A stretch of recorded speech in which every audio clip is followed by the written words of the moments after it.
Hope you fine. तो आज हम लोग अपना एक नया सेशन स्टार्ट करते हैं ऑपरेशन मैनेजमेंट का। तो जो हमारा जो सेशन है इसमें हम लोग डिफरेंट कॉन्सेप्ट्स रीड करेंगे। तो हमारा जो फर्स्ट कॉन्सेप्ट है वो है ग्लोबलाइजेशन का। तो ग्लोबलाइजेशन क्या होती है, हम लोग पहले इसको आसान वर्ड्स में समझते हैं कि आज हम लोग अपने घर में बैठ के इटली से ब्राज़ील से कॉफ़ी परचेज़ कर सकते हैं, जापान से गाड़ियाँ परचेज़ कर रहे हैं हम लोग, कार्स वगैरह, और हम लोग चाइना से इलेक्ट्रॉनिक्स इक्विपमेंट्स परचेज़ कर रहे हैं। तो ये सब कैसे पॉसिबल है? ये सारा का सारा पॉसिबल है ग्लोबलाइजेशन से। ग्लोबलाइजेशन बेसिकली ये एक इंटरनेशनल, हम लोग इंटरनेशनली क्या कर सकते हैं, ट्रेड कर सकते हैं अमंग डिफरेंट कंट्रीज़। इससे बेसिकली ग्लोबलाइजेशन से जो बेनिफिट्स होते हैं वो क्या होते हैं कि हम लोग अपने सेल्स को क्या कर सकते हैं, एक्सपेंड कर सकते हैं, अपनी बिजनेस को ग्रो कर सकते हैं। अच्छा, थ्रू ग्लोबलाइजेशन हम लोग क्या करते हैं, बिजनेस को ऑपरेट करते हैं इंटरनेशनली, अपने आइडियाज़ को, अपनी वैल्यूज़ को ऑल ओवर द वर्ल्ड क्या कर सकते हैं, एक्सप्रेस कर सकते हैं। अब जो ऑथर हमें ग्लोबलाइजेशन के बारे में बताता है वो कहता है कि globalization it's refer to the increase in global relation of culture, people and economic activity, के लोगों के दरमियान जो रिलेशंस हैं, कौन कौन से relation, cultural relationship, economic activities की जो रिलेशनशिप है वो बेसिकली क्या है हमारी पॉसिबल है ग्लोबलाइजेशन के ज़रिए। ग्लोबलाइजेशन के ज़रिए हम लोग एक दूसरे से क्या होते हैं, इंटरेक्ट होते हैं, एक दूसरे के कल्चर को, एक दूसरे की नीड एंड वांट्स को क्या करते हैं, अंडरस्टैंड कर देते हैं।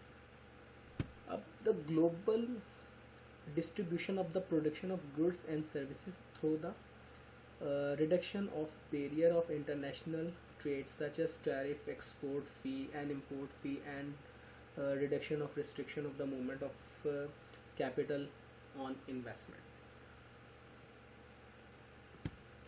अब रीजंस ऑफ ग्लोबलाइजेशन, पहले रीजंस तो आपसे डिस्कस किए, वो क्या है कि हम लोग जब ग्लोबलाइजेशन से हमें क्या होता है, हम लोग अपने बिजनेस को एक्सपेंड कर सकते हैं, न्यू आइडियाज़, न्यू टेक्नोलॉजीज़, अच्छा मटेरियल, अच्छा टैलेंटेड लेबर क्या कर सकते हैं, हायर कर सकते हैं। तो ग्लोबलाइजेशन की जो फर्स्ट रीज़न होती है वो क्या होती है कि आप अपने कॉस्ट को रिड्यूस करते हो। आप दुनिया में किसी भी कंट्री से क्या कर सकते हो, मटेरियल को परचेज कर सकते हो, जहाँ से आपको मटेरियल क्या मिलता है, चीप मिलता है, और जहाँ से अच्छी क्वालिटी का मटेरियल मिलता है।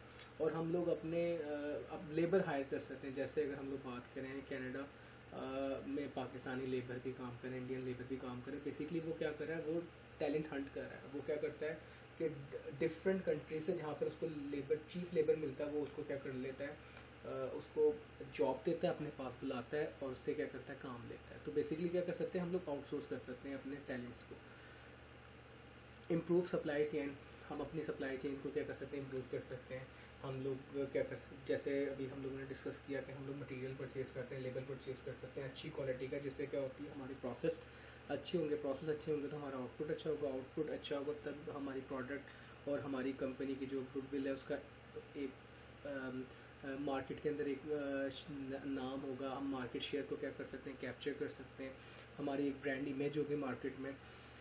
Globalisation provide better goods and services, understand market कि हमारे कस्टमर्स क्या हैं, हम लोग वहाँ तक अपनी चीज़ों को पहुँचाएंगे। जैसे जापान क्या करता है, अपनी कार्स को डिफरेंट कंट्रीज़ के अंदर क्या कर रहा है, सेल आउट कर रहा है, क्योंकि वो क्या करता है, कस्टमर को टारगेट करता है, फिर उस तरह के प्रोडक्ट उनको ऑफर करता है।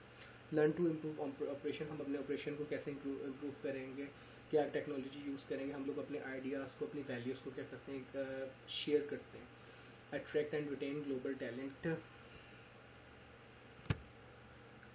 Developing mission and strategy. Mission basically क्या होता है कि आप कहाँ पर हो और आपने फ्यूचर में कहाँ पर जाना है। तो ये आप बेसिकली एक सिंपल सी मिशन स्टेटमेंट होती है। तो mission statement tells an organization where it is going, कि वो उसने फ्यूचर में कहाँ पर जाना है। लाइक सपोज डैट अगर आज एक कंपनी एक प्रोडक्ट क्या कर रही है, प्रोड्यूस करके सेल कर रही है, अब उसने क्या करना है, उसका जो टारगेट होगा, जो उसका मिशन होगा, कल को क्या होगा कि वो उस प्रोडक्ट के बाद एक नई प्रोडक्ट मार्केट के अंदर क्या करे, लॉन्च करे। तो हम लोग सिंपली कह सकते हैं a mission statement is a sort of statement of why an organization exist, क्यों ऑर्गेनाइजेशन एग्जिस्ट कर रही है, इसका ओवरऑल गोल क्या है, इसने अपने गोल को आइडेंटिफाई करना है और वो कि वो कौन कौन सी प्रोडक्ट एंड सर्विसेज को क्या करेगी, अपने कस्टमर्स को सेल करेगी, और उसकी मार्केट कहाँ पर होगी। तो ये बेसिकली वो सारी की सारी बातें हमें कहाँ बताएगा, अपनी मिशन स्टेटमेंट के अंदर। तो यहाँ पर हम लोग ऐसा करते हैं, एक दो कंपनीज़ की मिशन स्टेटमेंट को रीड करते हैं और फिर बात करते हैं। तो जो चैन वन एक ब्रांड है, उसकी जो मिशन स्टेटमेंट है वो क्या कहता है कि chain one mission statement, to be business house of the first choice of the customer, to be a change leaders to produce innovative, relevant and cost effective product, setting and maintaining high standard to earn profit by achieving optimum level of production by using the state of art of technologies। के चैन one अपने customers को बेहतर innovative product provide करेगा और very low cost के ऊपर।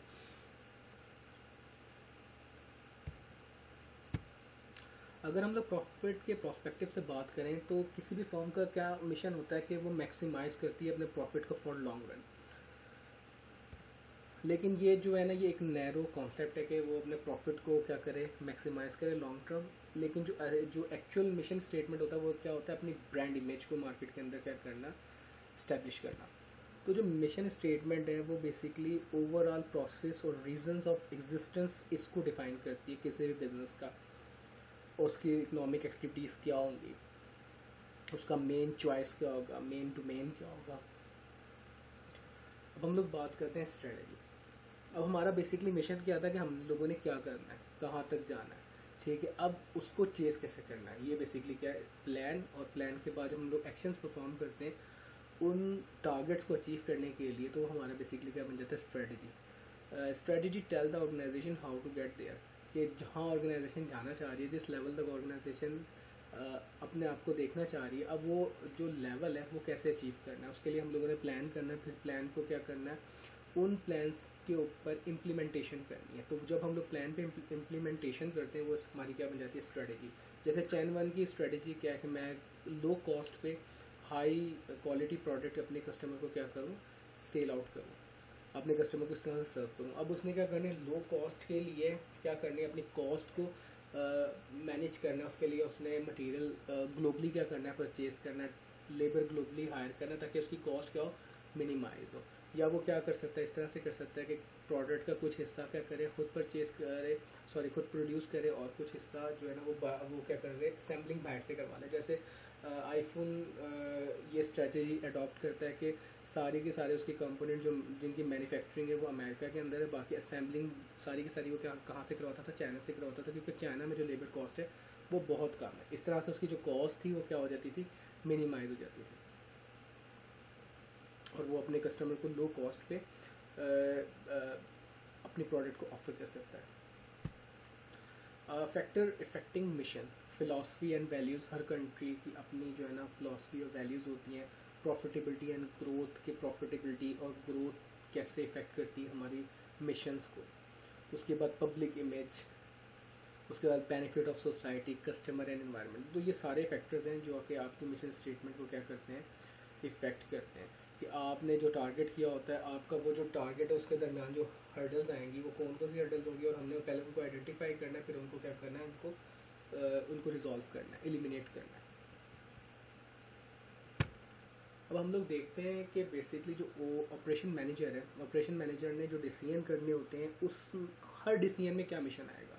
Let's suppose that sample company mission to manufacture and goods, services and innovative growing and profit worldwide microwave communication business that exceed our customer expectation, to produce product inconsistent with the company mission as worldwide low cost manufacturer। जैसे हमने बात की कि हम लोग low cost तभी manufacture कर सकते हैं जब हमें पता हो कि कहाँ पर हमारा मटेरियल जो है वो चीप प्राइस पर हाई क्वालिटी क्या हो रहा है, सेल आउट हो रहा है, और कहाँ पर हमें लेबर जो है ना वो कम कॉस्ट में, कम लेबर वेज पे हमें लेबर अवेलेबल हो सकता है। Strategies for competitive advantages. अब कंपेटिटिव एडवांटेज क्या होता है, तो हम लोग देखते हैं a competitive advantage is the attribute that allow an organization to outperform its competitor। कि हम लोग कौन कौन सी ऐसी एट्रीब्यूट्स हमारे कौन से होंगे जिसकी बेस के ऊपर हम लोग अपने कंपेटिटर्स को क्या कर सकते हैं, उनसे आउट परफॉर्म कर सकते हैं। हम अपने कंपेटिटर को लॉन्ग रन compete कर सकते हैं, उनसे अच्छी प्रोडक्ट सेल आउट कर सकते हैं मार्केट में। इससे हमारा क्या होता है, ब्रांड इमेज इस्टेब्लिश होता है मार्केट के अंदर। हम लोग किस किस बेस के ऊपर अपने कंपेटिटर को compete कर सकते हैं और मार्केट का कंपेटिटिव एडवांटेज अवेल कर सकते हैं। तो नंबर 1 पे आता है हमारे पास डिफ्रेंसिएशन, बेटर और एटलीस्ट डिफरेंट, कि हमारी प्रोडक्ट दूसरे से क्या होनी चाहिए, डिफरेंट होनी चाहिए। तभी हम लोग अपनी प्रोडक्ट को क्या कर सकते हैं, सेल कर सकते हैं। अगर हमारी प्रोडक्ट भी दूसरे की तरह की होगी तो लोग हमारी प्रोडक्ट क्यों परचेज़ करेंगे। नंबर 2 कॉस्ट लीडरशिप, कि हमारी प्रोडक्ट दूसरे की निस्बत क्या हो, कम कॉस्ट पे हो, तभी लोग जो है ना हमारी प्रोडक्ट को परचेज़ करेंगे। अगर हमारी प्रोडक्ट, हमारे जो कंपेटिटर है उसकी प्रोडक्ट बिल्कुल सेम हो, तो कस्टमर के पास जो परचेजिंग, जब कस्टमर हमें परचेज़ करेगा प्रोडक्ट दोनों में से किसी एक कंपनी की, तो वो कौन सी कंपनी की प्रोडक्ट परचेज़ करेगा जिसकी प्राइस क्या होगी, कम होगी। उसके बाद नंबर 3 पे रैपिड रिस्पॉन्स, जो कस्टमर को रैपिडली रिस्पॉन्ड करेगा। जैसे अगर हम लोग बात करें हायर की, तो वो रैपिड रिस्पॉन्स स्ट्रेटजी को क्या करता है, यूज़ करता है।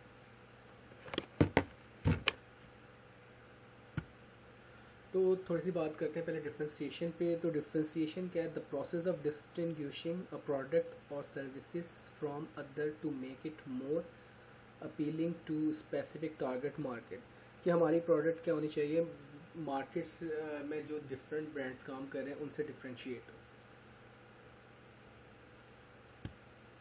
तो हम लोग ये अचीव कर सकते हैं कि हम क्वालिटी डिफ्रेंशिएट कर सकते हैं, हम लोग अपना डिज़ाइन डिफ्रेंशिएट कर सकते हैं, सर्विस एंड इंटरेक्शंस की बेसिस के ऊपर हम लोग अपने प्रोडक्ट को कंपेटिटर से डिफ्रेंशिएट कर सकते हैं। हम अपने उसके अंदर कोई न्यू फीचर और न्यू फंक्शंस ऐड करके अपनी प्रोडक्ट को डिफ्रेंशिएट कर सकते हैं। या फिर हम लोग ऐसा करें कि हम लोग कस्टमाइज प्रोडक्ट दें, हमारा राइवल अगर कस्टमाइज प्रोडक्ट नहीं दे रहा तो हम लोग कस्टमाइज प्रोडक्ट दे के भी अपने आप को क्या कर सकते हैं, डिफ्रेंशिएट कर सकते हैं। तो हम यहाँ पर एग्जांपल ले सकते हैं आईफोन की और सैमसंग की। आईफोन जो ऑपरेटिंग सिस्टम है वो यूज़ कर रहा है iOS, जो कि एक बहुत जो है ना वो टाइट इंटीग्रेशन सॉफ्टवेयर है।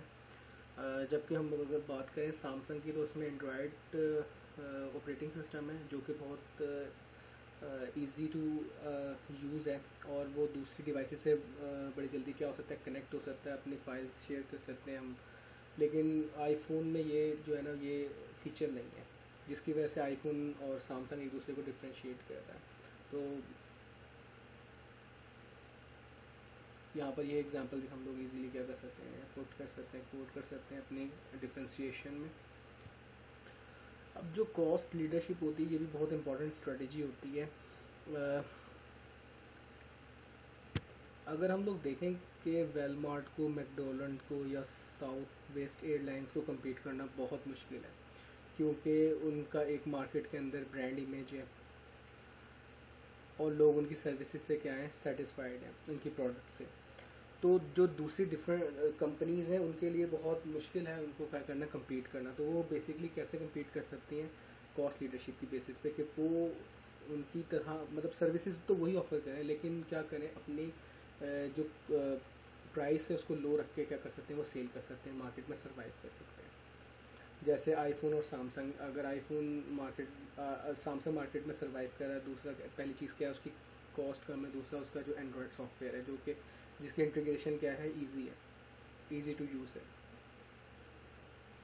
पर बहुत सी कंपनीज़ क्या कर सकती हैं, कॉस्ट लीडरशिप में फ्लैट फ्री ऑफ़र्स लगा देती हैं, डिस्काउंट ऑफ़र लगा देती हैं, जिससे वो क्या करती हैं, अपनी सेल्स को क्या कर सकती हैं, बूस्ट कर सकती हैं।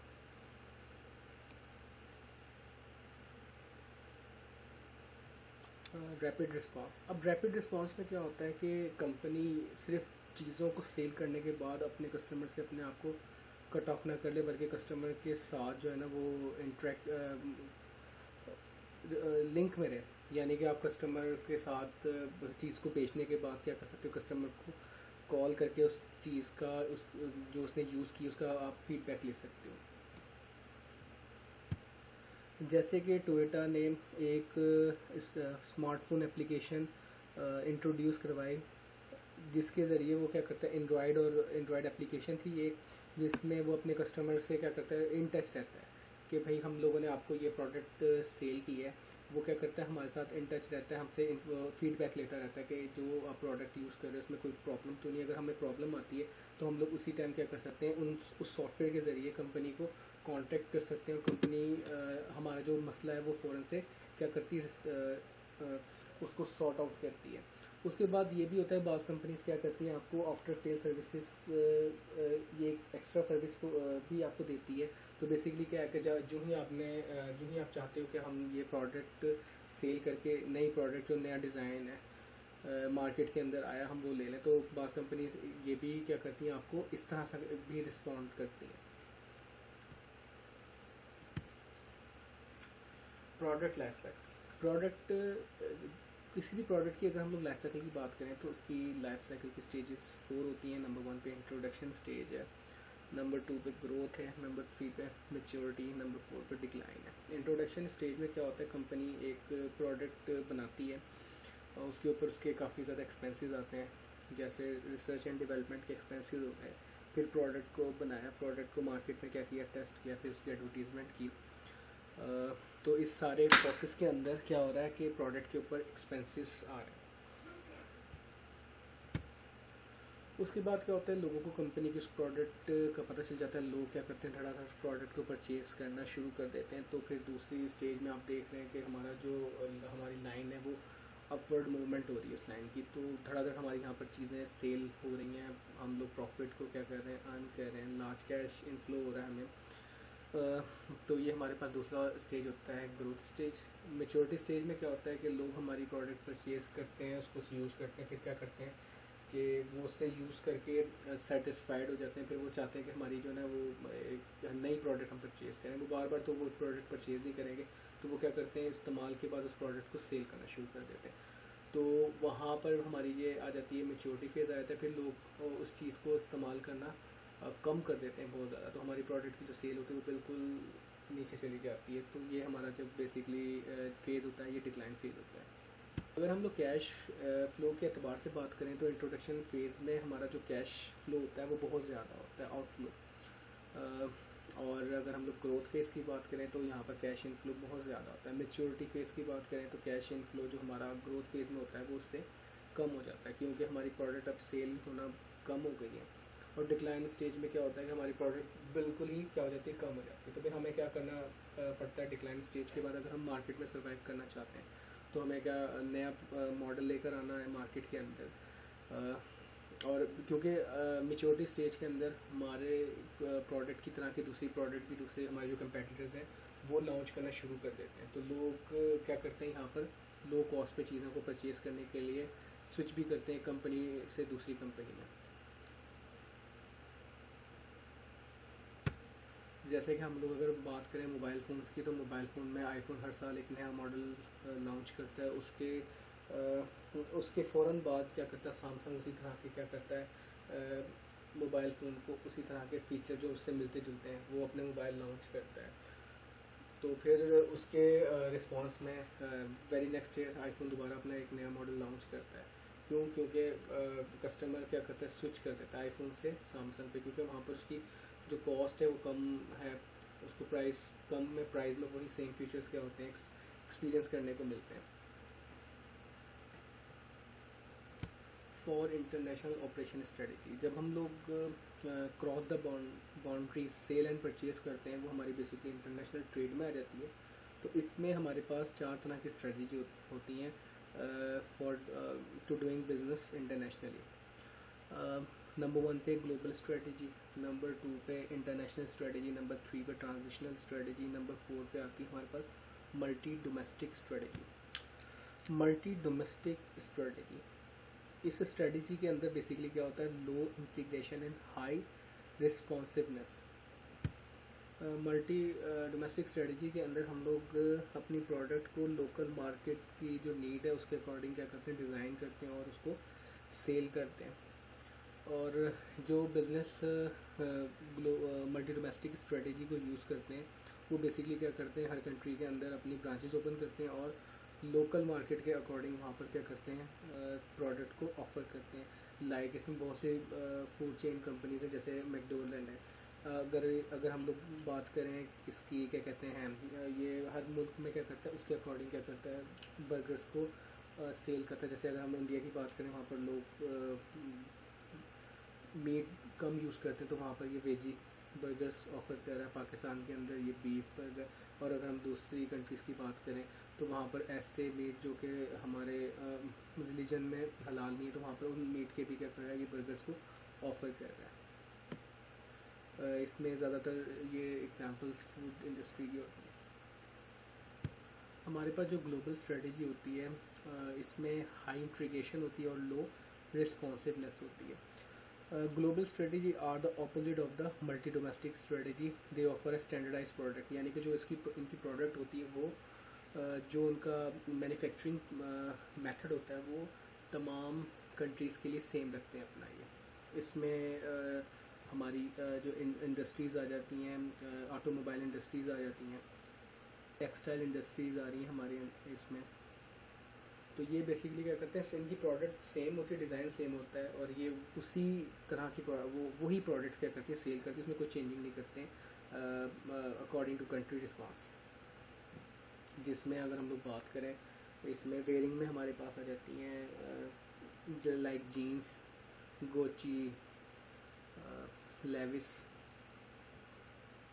फिर हमारे पास होती है transitional strategy, high integration and high response. इसमें अगर हम लोग बात करें, पाकिस्तान का जो टॉप ब्रांड है यूनिलीवर। अब इसमें क्या है कि ये रिस्पॉन्स भी हाई है इनका, और इंटीग्रेशन भी इनकी क्या है, हाई है। जैसे कि ये अपने प्रोडक्ट को अकॉर्डिंग टू लोकल रिस्पॉन्स क्या कर रही हैं, प्रोड्यूस कर रही हैं। इसमें कोक की एग्जांपल आ सकती है, नेस्ले की एग्जांपल। इसके बाद हमारे पास होती है इंटरनेशनल स्ट्रेटजी। अब लो integration and low responsiveness.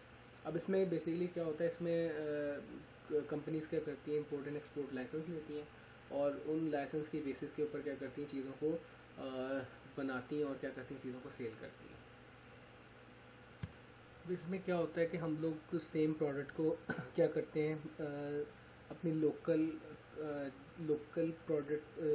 Purchase और सेल्स के लिए भी बना रहे होते हैं, इंटरनेशनल परचेज एंड सेल्स के लिए भी बना रहे होते हैं। जो हम लोग प्रोडक्ट बना रहे होते हैं वो हम लोग डोमेस्टिक लेवल पे भी और फॉरेन मार्केट में सेल करते हैं।